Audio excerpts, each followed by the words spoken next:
जय श्री राम। बहुत से लोग ये कहते हैं कि ईश्वर ने हमें कुछ नहीं दिया, भगवान ने हमारे लिए क्या किया, हम इतनी पूजा पाठ करते हैं, हम कर्म करते हैं, तब भी हम बहुत परेशान हैं, हम गरीब हैं, ये सब इस तरह की बातें करते हैं। देखो, आप सबसे पहले ये देखो कि आप किस स्टेज पर हो। अपने से नीचे लोगों को भी एक बार देख लिया करो, जो बाहर जाकर, जो लोग फुटपाथ पे सोते हैं रात को, जिनके पास पहनने के लिए कपड़े भी नहीं हैं। कुछ लोग ऐसे भी हैं जिनके पास पैर नहीं है, किसी के हाथ नहीं है, किसी की नाक नहीं, किसी की आंखें नहीं है। सोचो उनके लिए क्या होगा इस दुनिया में, वो कैसे जीते होंगे। और जिसके पास हाथ पैर सही सलामत है, आंखें हैं, भगवान ने शरीर दिया अच्छा खासा, तो उसको क्या कमी है। और एक उस इंसान से पूछो जिसके पास आंखें नहीं है, जिसके पास पैर नहीं, जिसके पास हाथ नहीं है, उसके अंदर भी जीने की इच्छा है, वो भी अपनी ज़िंदगी को जीना चाहता है। लेकिन हमारे पास सब कुछ है, तब भी हम ये सोचते हैं कि नहीं, हमारे पास तो ये भी होना चाहिए, वो भी होना चाहिए। ईश्वर ने जितना दिया उसके बाद भी हमें एक्सपेक्टेशन रहती है कि हमें बस और ज़्यादा मिल जाए। जितनी चादर, उससे ज़्यादा हमें पैर फैलाने हैं। तो हमें हमें ये भी एक सीखना चाहिए इस ज़िंदगी के अंदर कि हमें जितना हमारे पास आता है, हमें उसी में ही गुजारा अपना करना चाहिए। धीरे धीरे अपनी बचत करते रहें और आगे बढ़ते रहें, ताकि भविष्य में हमारे वो पैसा काम आए। इच्छाएं कभी पूरी नहीं हो सकती इंसान की क्या, किसी भी जीव की। कुछ मिला फिर पाने की इच्छा, कुछ मिला फिर पाने की इच्छा, कुछ नया मिला फिर पाने की इच्छा। तो एक्सपेक्टेशन कभी पूरी नहीं हो सकती। अपनी इच्छाओं पर हमें हमेशा कंट्रोल करना चाहिए।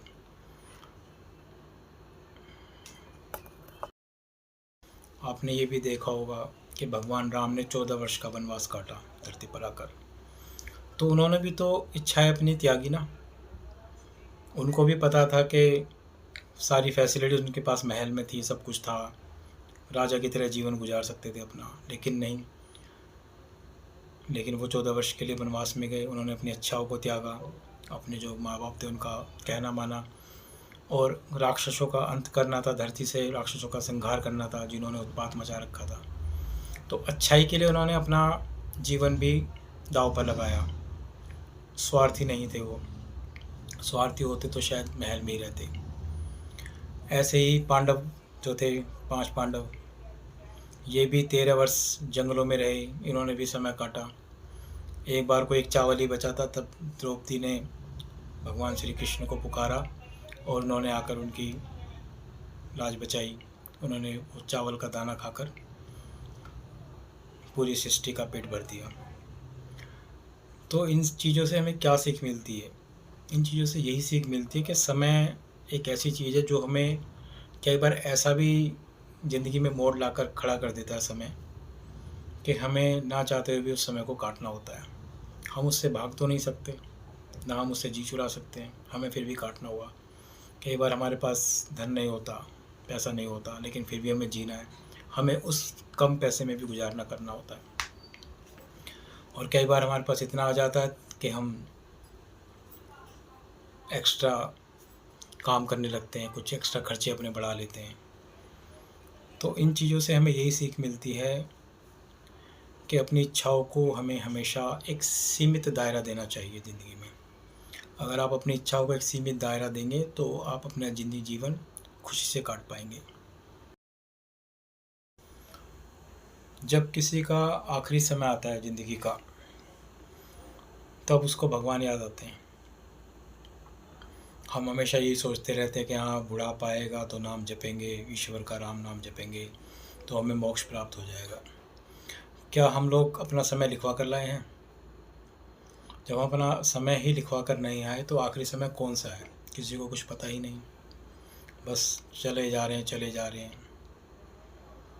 हम जिसने हमें बनाया, जिसने हमें पैदा किया, धरती पर लाया, जिसने हमें तरह तरह की चीज़ें दी, फैसिलिटीज़ दी, सब कुछ दिया, उसके लिए हमारे पास आधा घंटा भी नहीं है 24 घंटों में से। उसके लिए हम बैठ नहीं सकते आधा घंटा कि हम उस ईश्वर का नाम जप लें आधा घंटा बैठ के, ताकि हमें कुछ ज्ञान और कुछ ऐसी चीज़ों का पता चले, ऐसे सत्य का पता चले कि हम धरती पर क्यों आए हैं, किस कारण से आए हैं। और बहुत से लोग भगवान को ही नहीं मानते। उन्हें प्रूफ चाहिए भगवान होने का। सब वो कहते हैं कि सब कुछ अपने आप से उग रहा है, मतलब सब कुछ अपने आप से हो रहा है। इस धरती से जो भी फल फ्रूट्स में मिठाई XYZ जो मीठा आता है, उनके अंदर जो रस भर जाता है, वो भी सब कुदरती अपने आप हो रहा है। लेकिन वो जिसने दुनिया बनाई है, उसने सारी सृष्टि को इस तरह से रचा है कि उसने सब कुछ दिखाया, अपना प्रूफ पूरा पूरा दिखाया कि मैं हूँ इस दुनिया में। बस मुझे एहसास की ज़रूरत है, कि मुझे एहसासों में लाने की ज़रूरत है। अगर आप दिल से उसको याद करोगे तो वो तुम्हारे समक्ष ही होगा। ईश्वर की ये महिमा है, राम नाम की ये महिमा है। तो राम नाम, अब कहते हैं कि जो ईश्वर को कौन प्राप्त कर पाता है, या तो बहुत ज़्यादा बहुत सरल इंसान, बिल्कुल सीधा साधा, जिसे कुछ पता ही नहीं, जो झूठ बोल। अब बहुत से लोग बड़े बड़े घरों में रहते हैं, पैसा है, सब कुछ है, लेकिन खुशियाँ नहीं हैं। और बहुत से लोग छोटे से घर में रहते हैं, गरीब हैं, एक लिमिट में पैसा है, बस खाने पीने का गुजारा हो रहा है, और लेकिन ज़िंदगी खुशहाल है। तो यही फ़र्क है अपनी ज़िंदगी का, कि खुशियाँ पैसे से ही नहीं आती, कि सब कुछ पैसा ही सब कुछ है। पैसा है, एक लिमिट तक पैसा है, एक आपकी मेहनत की कमाई से जो आप खाते हैं, आप घर में लाते हैं, अपनी फैमिलीज़ को खिलाते हैं, उसमें खुशियाँ आपको 100% मिलेगी। तो यही फ़र्क है। इसीलिए कहते हैं कि हमें अपना जीवन खुशियों से गुजारना चाहिए। चाहे हमें कम हमारे पास है, कोई बात नहीं, लेकिन हम उसमें भी तो कर सकते हैं ना अपना गुजारा ज़िंदगी का। तो हमें इन चीज़ों का ध्यान रखना चाहिए अपनी ज़िंदगी में। अपनी जो एक्सपेक्टेशंस हैं, उसको एक दायरा देना चाहिए। अपनी इंद्रियों पर कंट्रोल रखना चाहिए हमें।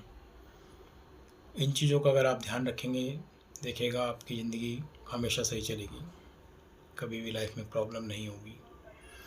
मैं बार बार यही कहता हूँ कि समय कभी एक जैसा नहीं आता। अगर आज कोई अमीर है तो कल को गरीब भी हो जाएगा। आज कोई गरीब है तो शायद हो सकता है कि कभी समय ऐसा आ जाए कि वो बहुत अमीर हो जाए। तो परिवर्तनशील है सब कुछ। समय कभी भी किसी का एक जैसा नहीं रहता। तो इसलिए जीवन को कोशिश कीजिए, खुशियों से गुजारिए। जितना आपको ईश्वर ने दिया है उसमें आप खुश रहिए, मस्त रहिए, और जीवन को अच्छे से जिए।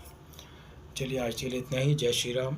आशा करते हैं आपको वीडियो पसंद आया होगा।